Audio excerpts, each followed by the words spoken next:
Se Jesus precisa de nós para alguma coisa, e nós podemos desenvolver essa coisa para dar para Ele, que coisa seria essa? Ou que virtude seria essa? Ou que qualidade seria essa? Vamos tentar entender a partir daquilo que Ele nos propõe. Existem duas leis no universo, que essas são as leis fundamentais. Nós poderíamos dizer que seriam as duas únicas leis que nós necessitamos para viver bem.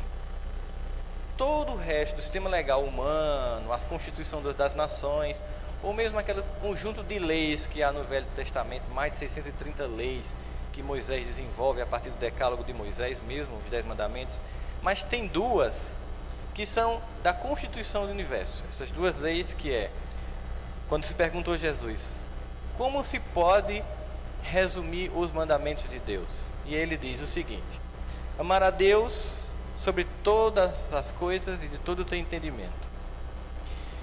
Essa seria a primeira lei. E a segunda, ele diz, amar ao próximo como a si mesmo. Mas ele diz uma coisa interessante. A segunda é semelhante à primeira. Seria então a ideia de que amar a Deus é tão importante quanto amar ao próximo. Mas ao mesmo tempo, esse amor ao próximo, ele só vai ser concretizado quando nós amarmos quem? Vocês percebem? Então ele diz assim, ama a Deus, ao próximo, volta para aqui, como a ti mesmo, aí eu volto para o começo. É um ciclo. Essa é a trindade. É uma das concepções de trindade que nós temos. O Criador, o ser criado por Ele e todas as outras criaturas por Ele também criadas. Então nós poderíamos concluir que se eu obedecer o primeiro e mais importante mandamento, eu preciso desenvolver em mim uma capacidade de amor próprio muito grande. Agora a grande questão é, por que a gente tem dificuldade de se amar? O que nos impede de nos amarmos?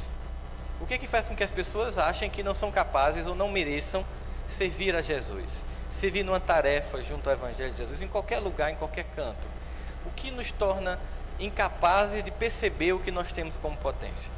Se Jesus diz isso, que nós devemos amar a Deus e ao próximo como a nós mesmos, colocando nós mesmos como a primeira condição de um amor que vai se reproduzir em relação a Deus, em relação aos outros.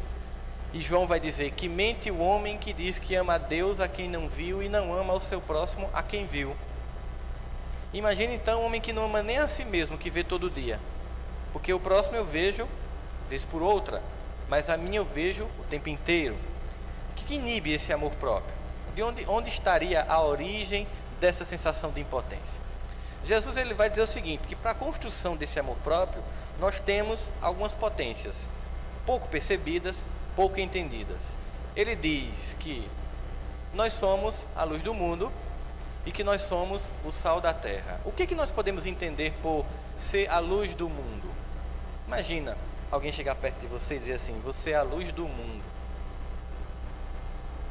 Você pode até pensar assim, esse cara deve estar doido. Eu? Na minha vidinha, cheia de defeitos, cheia de problemas, cheia de creca na cabeça, de milindre, de culpa, eu ser luz? Como assim? E o sal da terra? Qual é a característica do sal? Dá sabor. Então nós somos aqueles que iluminam e que dão sabor à vida, mas ao mesmo tempo nós não sentimos isso. Aí a gente pode fazer a seguinte pergunta: estaria Jesus nesse momento falando essas coisas, fazendo marketing político? Então assim, vou agradar o pessoal, eu vou dizer uma coisa sobre eles que não é verdade, para eles se sentirem bons. Assim como todas as eleições, nós ouvimos dos nossos homens públicos e mulheres públicas, nós precisamos melhorar a educação e a saúde e a segurança neste país. O meu compromisso é com a saúde, a segurança e a educação. Será que Jesus estaria fazendo uma propaganda desse tipo, enganosa? Poderíamos nós aqui amanhã, na sexta-feira, ir no Procon, processar por propaganda enganosa? Então, veja só, se ele vê uma coisa na gente e a gente não vê, eu acho que alguém está errado nessa história. Você já parou para pensar? Se ele vê luz em mim, se ele vê sal em mim, ou como ele mesmo também diz, sois deuses, fazei brilhar a vossa luz, ou seja, é um trabalho, é um processo. Quem está errado? Ele ou a gente? Não demore a responder não, senão vai me dar um desespero. Estaria ele errado ou nós estamos errados? Muito bem. E nós estamos errados por quê? Porque nós não conseguimos enxergar em nós a luz e o sal que ele enxerga. Concordam comigo? E por que nós não conseguimos enxergar? Porque talvez, na nossa expectativa infantil, para que a gente possa ser essa luz e esse sal da terra, nós temos que ser bem perfeitos. E como a gente se sente muito imperfeito, a gente não consegue entender que isso é possível. Porque talvez para nós isso só seja possível depois de milênios de transformação. Mas ele não diz que quantidade de luz e de que sal que nós somos. Nós é quem vamos provar isso para o mundo. Mas ele garante que existem em nós essas características. Mas nós não enxergamos isso. Porque talvez na infância a gente ouviu assim, de um pai ou de uma mãe menos desavisada: você está pensando que você é quem? Você não vai dar para nada. Ou alguém que nos criticou, que nos humilhou na escola: você é burro, você é feio, você é incapaz, você só faz coisas erradas, você nunca faz nada que preste, você começa e não termina.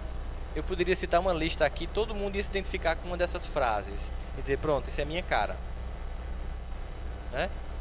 Mas se tem toda essa problemática de defeitos, será que seria isso que inibe nós enxergarmos a luz que nós temos? Esses medos. Medo de não se sentir aceito, que é um medo muito grande que todos nós temos. Medo de sermos excluídos pelos outros, que é um medo que nós temos também. Porque talvez seja o fato de que nós temos dentro de nós esse monstro, né? Esse lado nefasto que faz com que a gente se sinta incapaz de servir a Deus ou de devolver ao seu Filho Jesus aquilo que ele nos possibilita como talento. A pergunta que ficaria na sequência seria o seguinte: por que isso acontece? De que forma isso acontece? Esse medo. E como é que ele me inibe? A primeira coisa que a gente tem que perceber é que nós estamos tão acostumados com a infelicidade e com a incompetência que a gente se assusta quando as coisas dão certo. A gente é tão acostumado com a derrota que a gente, com a vitória, acha que alguma coisa deu errado. Talvez se Jesus chegasse aqui e olhasse para você, você achasse que ele estava olhando para outra pessoa. Não, não pode ser para mim. E o que aconteceria agora se todas as nossas mentes fossem abertas e fosse projetado aqui no alto o pensamento de tudo que a gente está pensando agora e tudo que a gente já fez na vida? O que é que vocês acham disso? Não ia prestar não, né, Mônica? Eu acho que alguém ficaria aqui para ser visto. Eu correria léguas. Eu me lembro de um vigilante que a gente contratou para a clínica. No primeiro assalto, ele passou 3 dias foragido. Ele correu tanto da clínica com medo do bandido que a gente passou 3 dias para achar ele. A gente sentiu que não adiantava o vigilante. E aí a gente começou a usar o evangelho: se Deus não guarda a casa, em vão guarda o vigia. Então é melhor apelar, nesses dias de Campina Grande violenta, apelar para Deus, né? Então, o que acontece? Esse sentimento, essa fuga. Por quê? Porque ela é cômoda.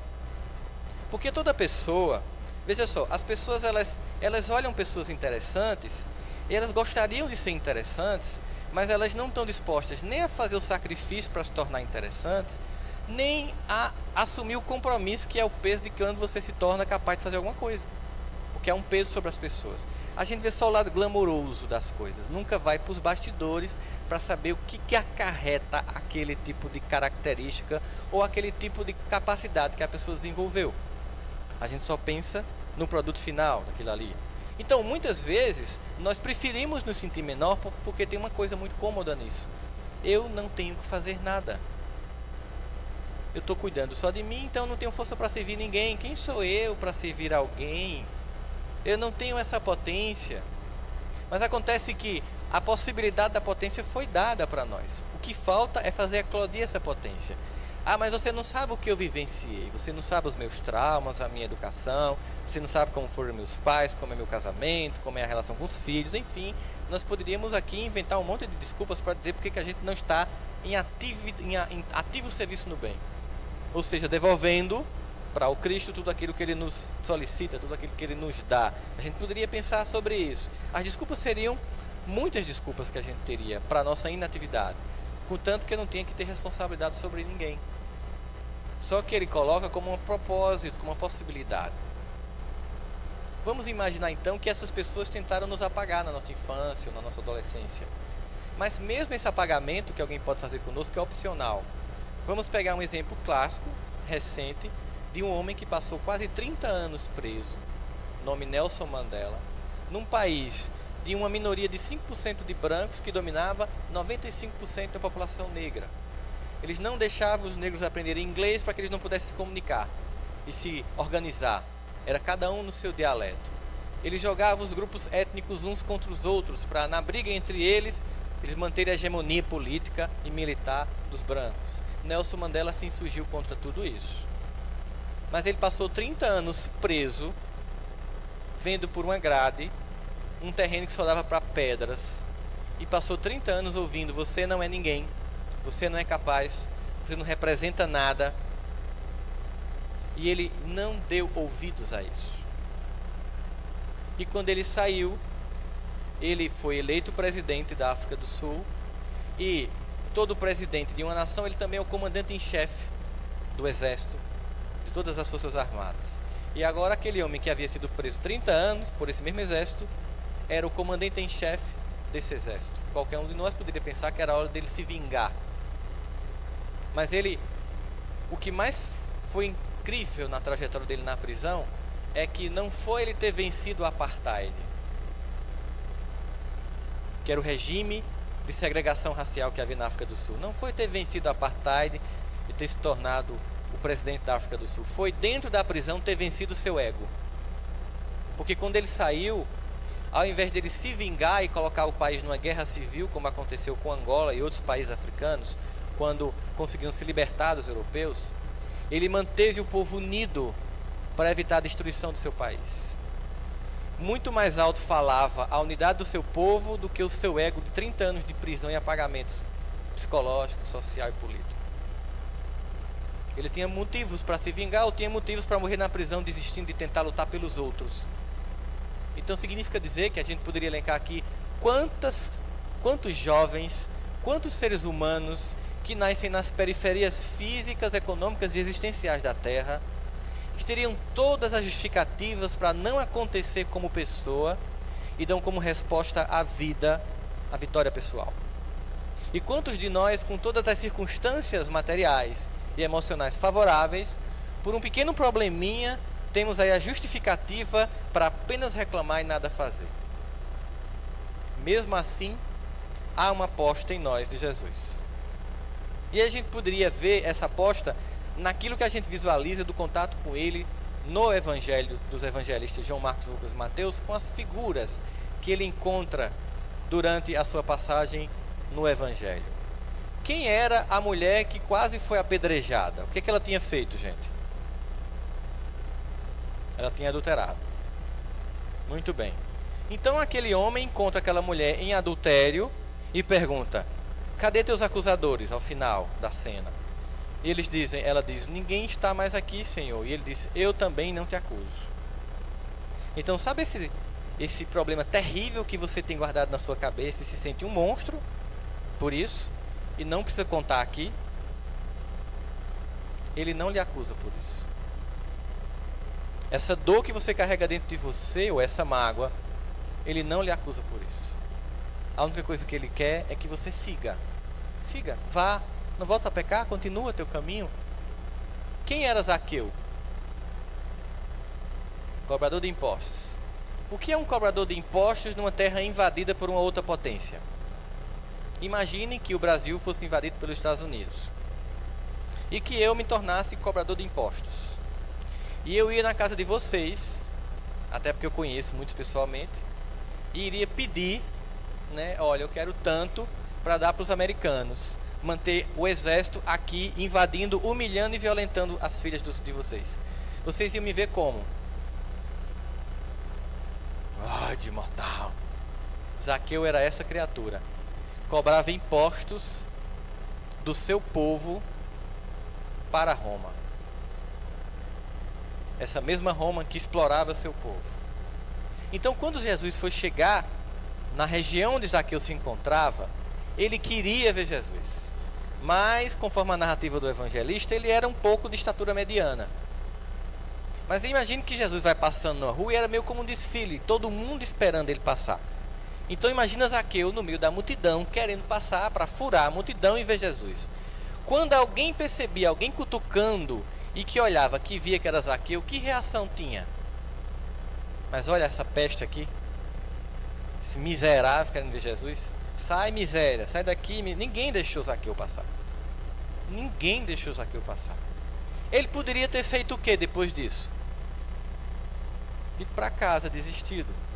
Ele sabia que era um traidor do seu povo. Sabe por que ele sabia disso? Ele tinha consciência disso. Foi o que ele fez. Subiu numa árvore. Uma atitude. Ele subiu numa árvore. Vocês acham que se Zaqueu não tivesse subido na árvore, Jesus ia comer na casa dele? Porque no meio de uma multidão de maior parte das pessoas, cidadãos comuns, ele foi almoçar na casa do mais corrupto daquela região. Porque ele não se concentra no defeito, ele se concentra na possibilidade.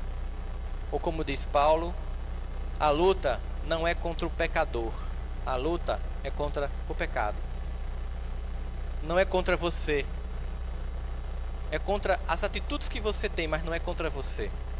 Ele não viu o traidor do povo, ele viu um homem que estava manifestando um desejo de mudança. Subir na árvore e dizer: eu sou um déspota para o meu povo, mas eu quero conhecer esse homem. E ele vai almoçar lá, na casa de Zaqueu.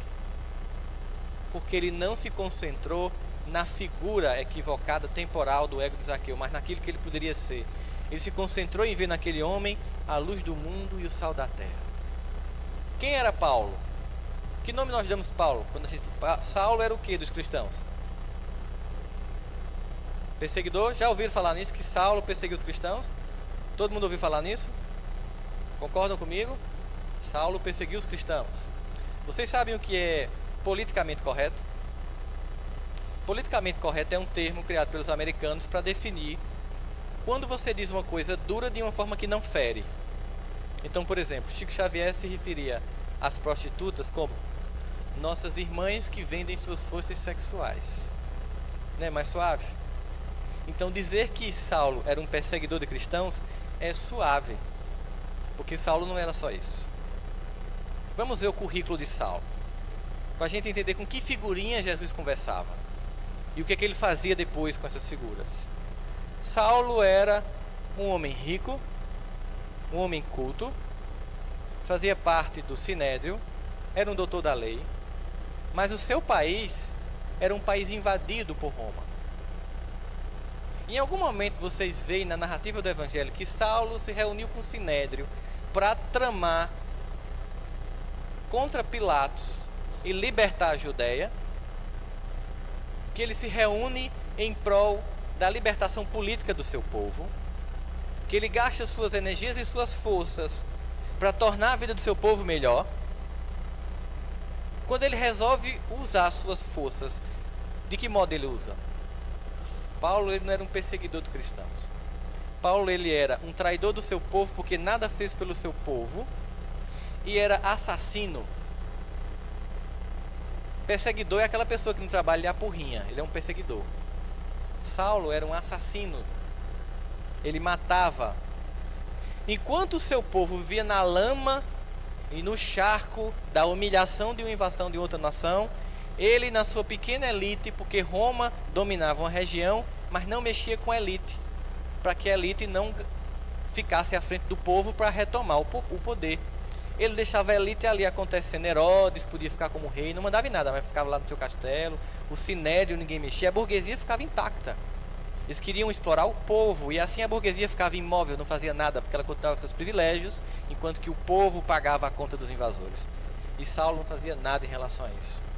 Quando ele resolve fazer alguma coisa, é matar aqueles que pensam diferente deles em termos de fé. Vamos pensar num homem que recentemente faz parte de um grupo de nações que se sente desprestigiado, que resolveu utilizar a sua ideia de confronto de fé para assassinar. Ele fazia parte de uma elite do mundo árabe, da Arábia Saudita. A família dele, Bin Laden, é uma das mais ricas do mundo. E ele, ao invés de tentar transformar o seu povo e construir uma nação melhor, melhorar a qualidade de vida do povo árabe e do povo muçulmano de uma forma geral, ele resolveu matar quem pensava diferente dele. Então estou dizendo para vocês que Saulo era como um Osama Bin Laden, um homem rico que se preocupava apenas em matar quem pensava diferente dele em termos de fé. E quem foi que Jesus foi buscar em Damasco? Um arrogante traidor e assassino. Imaginem o que não aconteceu na cabeça de Saulo quando ele encontra Jesus. E ao encontrar Jesus, cai a ficha. E ele começa a lembrar do início da sua vida como judeu. Ele começa a lembrar do Bar Mitzvah, que é aquela iniciação do jovem, que seria uma espécie de primeira comunhão, guardada as devidas proporções para nós cristãos. Que ele vai lá, ele vai ler a Torá. Quando ele começa a relembrar tantas vezes que ele leu o profeta Elias dizendo que o Messias viria. Quando ele leu o Salmo 1, que reforçava a ideia de Elias dizendo que o Messias viria para alargar a vereda da justiça. E ele não tinha entendido, e finalmente caiu a ficha que aquele homem era o que ele esperou toda uma vida, e que sua cegueira fez com que ele não só não enxergasse, como matasse as primeiras pessoas que enxergaram antes dele a luz que era Jesus. Imagine, durante alguns segundos, todo um filme de uma vida, de um homem que esperava um Messias que não reconheceu e que só agora o reconhecia, depois de ter se equivocado profundamente, matando aqueles que o seguiam. E Jesus não estava preocupado com o assassino, com o orgulhoso, com o vendido socialmente Saulo de Tarso. Ele estava enxergando nele a luz do mundo e o sal da terra. Portanto, nada do que nós tenhamos no peito de decepção pessoal, de dor e de vergonha se compara ao que Saulo fez. E nem por isso Jesus deixou de buscá-lo para redimi-lo. Então não existe nenhuma dor interna, nenhum defeito terrível que nos incapacite de servir. Porque não é nele que Deus se concentra, mas na potência que nós temos de transformar tudo isso. Final de ano, muitos de nós fazem planejamento para 2014. Geralmente são planejamentos fantasiosos. De repente você é uma pessoa que adora fofocar e diz assim: não, ano que vem eu não fofoco mais. Do outro lado, os mentores espirituais fazem: eu acredito. Você quer mudar uma característica sua em vez de traçar uma meta. Quando eu quero mudar uma característica, o que acontece? Eu prometo que não vou fazer tal coisa, ou que vou fazer tal coisa. Tipo, eu não vou mais beber, eu não vou mais fumar, eu não vou mais caminhar muito, comer muito, ou então, eu vou caminhar mais, eu vou estudar mais, eu vou fazer mais preces. É sempre prometendo fazer ou não fazer alguma coisa, e assim de forma cabal. Ou isso ou nada. O que acontece? A primeira queda, a segunda queda, você diz assim: tá vendo, eu sou incompetente. Não adianta, eu desisto. Sou assim mesmo. Por quê? Porque você planejou falsamente. Você se conhece, sabe dos seus limites e criou um plano para dar errado. Você criou esse plano para dar errado, para depois não ter que continuar ele e dizer: eu não consigo. E não é assim que muda. Não é assim que a luz do mundo e o sal da terra surge. É um processo. Então, se você se programar para no ano que vem falar, ao invés de 3 horas por dia da vida dos outros, falar 2 horas e 50 minutos, você vai comemorar os 10 minutos que você deixou de destruir a vida dos outros. Ao longo de um ano, multiplicando 365 dias por 10 minutos, serão horas e horas que você não terá investido no mal. É assim que se programa. Em vez de o ano que vem imaginar que você vai virar anjo e se iluminar, lembremos a música que vocês cantaram aqui com o Semearte: um dia todos nós seremos anjos. Para isso nós temos que vamos trabalhar e acreditar. Ou seja, há um processo, há um trabalho. É com esse tipo de gente que Jesus conta conosco, os discípulos. Um negou 3 vezes. Não conheci esse homem não.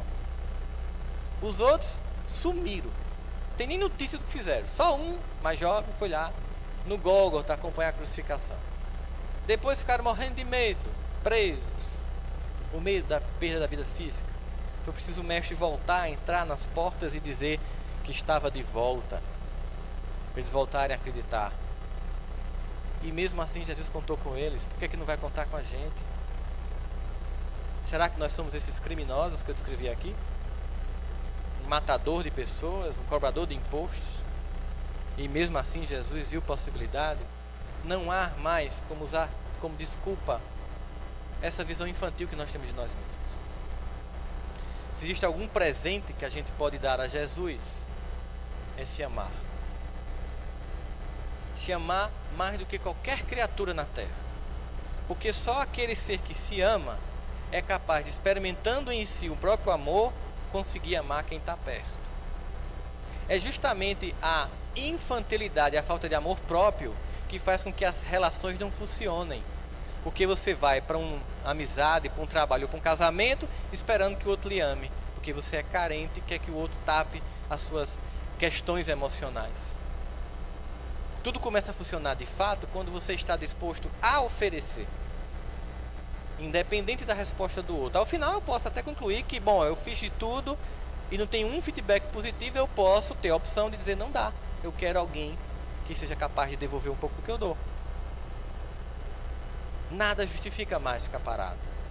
Porque nenhum dos grandes defeitos que nós temos, para Deus é mistério. Coisas que a gente nem pronunciou para os outros, para Deus não é mistério. Mesmo assim, Ele nos ama intensamente. Eles contam conosco intensamente.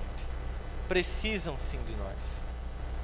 Jesus precisa de nossas mãos para ajudar as pessoas caídas. Precisa dos nossos ouvidos para que nós possamos escutar a dor dos outros e não só a nossa. Precisa da nossa boca para a gente transmitir uma mensagem de conforto, de esperança e de fé.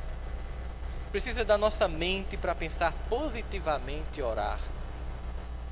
Para que nós possamos fazer a diferença, equilibrar as forças de um planeta que está passando por um momento de profundas e dramáticas transformações.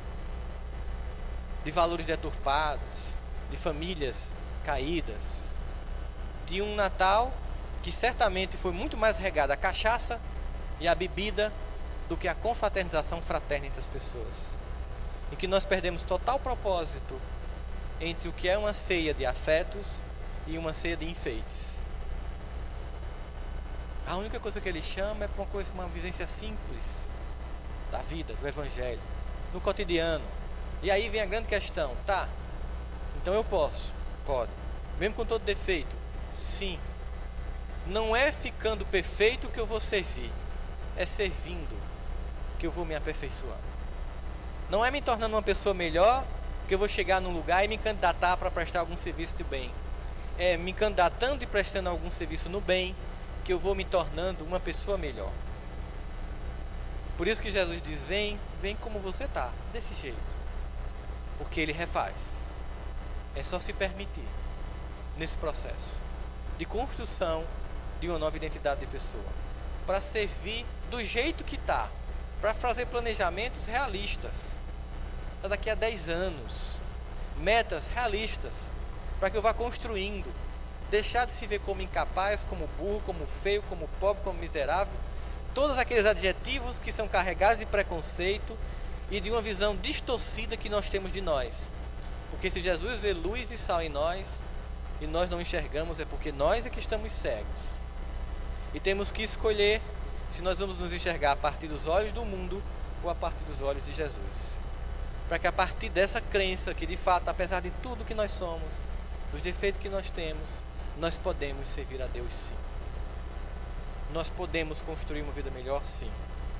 Nós podemos sair hoje aqui com o compromisso pessoal de servi-lo. Eu vou ter que vir aqui conversar com Santana e fazer alguma coisa na UF? Se quiser sim, mas não necessariamente. Porque o Salmo 100, ele faz a seguinte proposta: celebrai com júbilo ao Senhor todos os moradores da terra e servir Ele com alegria, porque Deus é bom. E qual seria o melhor canto para servir a Deus? Aqui, na missa, no culto, uma vez no final de semana. Lugar mais difícil, em casa e no trabalho. É o lugar onde a gente serve a Deus. Observe como a gente faz o contrário. Você não sabe onde eu trabalho, tu não sabe as pestes que trabalham comigo. O argumento, claro, pode ser esse, né? Se você soubesse quem trabalha comigo, você não estava falando de servir com alegria. Eu vou para lá servir com tristeza, com depressão, com desejo pré-suicida, porque é umas criaturinhas pesadas. Sabe, você está pegando o peso dessas pessoas para você? Isso é opcional. Interessante é que pesquisas no mercado de trabalho mostram o seguinte: quando você não gosta do lugar onde você está, profissionalmente falando, a melhor forma de você sair de lá, paradoxalmente, é se tornar o melhor funcionário da empresa. Porque vai criar as condições para que você saia dela. Ou porque você vai adquirir mais competência, ou porque alguém do mercado vai ver sua competência e vai lhe convidar para trabalhar na empresa dessa pessoa. O que a gente faz quando está com raiva da empresa? A gente sabota. E aí morre nela, aposenta. Eu lembro que eu fui para uma reunião de aposentadoria de uma professora da universidade. Ela estava se despedindo tal, e fizeram um bolinho, um refrigerante para ela. E aí aquele clima de despedida da colega que estava se aposentando, e ela fez: eu queria falar para agradecer a vocês esse momento, para dizer que hoje é o dia mais feliz da minha vida, porque finalmente eu vou ter que deixar de olhar para a cara de vocês, seus cínicos, mentirosos, que passaram a vida me perseguindo, me maltratando, falando mal de mim, e agora vem se despedir para ver se de fato eu vou me embora e não volto mais. Não é brincadeira. E ela estava sendo verdadeira. Muito. Porque o clima dentro das academias é tão terrível, a competição dos professores no mundo acadêmico é tão terrível, que nos Estados Unidos chega-se a matar alguém para ficar no primeiro lugar num artigo científico. Já aconteceu o caso assim. E conversando com um amigo meu que está fazendo doutorado na França, preocupado com essas questões, perguntei se lá era assim também. Ele disse: na França é tão sério isso, Rossandro, que aqui se diz que Deus criou a educação e o Satanás os colegas de departamento, para sentir o clima de harmonia que há entre as pessoas. Então ela estava dizendo uma verdade. Agora, eu preciso ser amargo porque o ambiente é amargo? Não. Como é que eu posso me candidatar ao mais se eu não faço o mínimo? Como? Eu tenho que servir a Deus com alegria naquilo que eu faço. Porque primeiro é misericórdia infinita, aquilo que Santana começou a falar sobre gratidão no dia de hoje, que Paulo vai nos dizer: sejamos gratos em tudo. Porque a gente se equivocou profundamente no passado, Deus manda a gente de volta. Geralmente a gente vai trabalhar no mesmo lugar que a gente errou, usando os mesmos recursos que a gente utilizou para o mal, utilizando para o bem, e no final do mês, pagando a conta a Deus, a gente ainda tem salário, ainda recebe dinheiro por isso, e reclama, sabota. Às vezes se dá aula na escola pública e na escola privada. Na escola pública você chega atrasado e sai mais cedo. Na escola privada você chega na hora e sai na hora. Você desenvolve uma doença curiosa. É um atestado médico que funciona para o grupo escolar, mas de tarde você está bonzinho, que você vai dar aula na escola privada. E você está roubando o dinheiro do povo, porque isso é corrupção ativa, não é nem passiva, porque você recebe dinheiro do povo, mas é pouco. É uma outra questão, é uma outra luta justa por uma remuneração digna dos professores. Mas se você faz isso, você sabota. E por que você acha que à noite você vai pedir a Deus, Ele vai atender? Se você não é fiel no pequeno, como será fiel no grande? Mas mesmo assim, Ele aposta na gente. Ele vê a luz, Ele vê o sal. Só que Ele quer ver a gente operar essa luz, esse sal. Ilumina esse canto que você está, porque fazendo isso aqui, você mostra para mim que é capaz de iluminar aqui. Nós queremos o que nós não damos. Mesmo assim, Deus aposta na gente. De forma que eu sei, gente, que nós temos muitas dores, Eu sei que existe muita decepção, muita mágoa, muito ressentimento. Eu sei que há muito arrependimento do que foi feito ou do que não foi feito. Eu sei que dentro de nós existe um monte de conteúdos que seriam todas as justificativas para a gente não agir.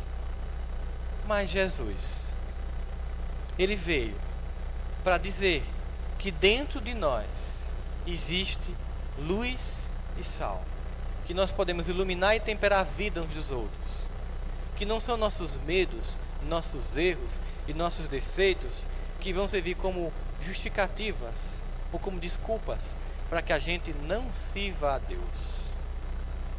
E para servir, um soldado tem que ser competente. E alguém que é competente é alguém que se cuida, é alguém que se ama, é alguém que se respeita, é alguém que é produtivo para si mesmo, é alguém que não lamenta e corre atrás, que não culpa, se responsabiliza. Mas isso é característica de alguém que se ama. Mas mesmo esse amor é um processo de construção.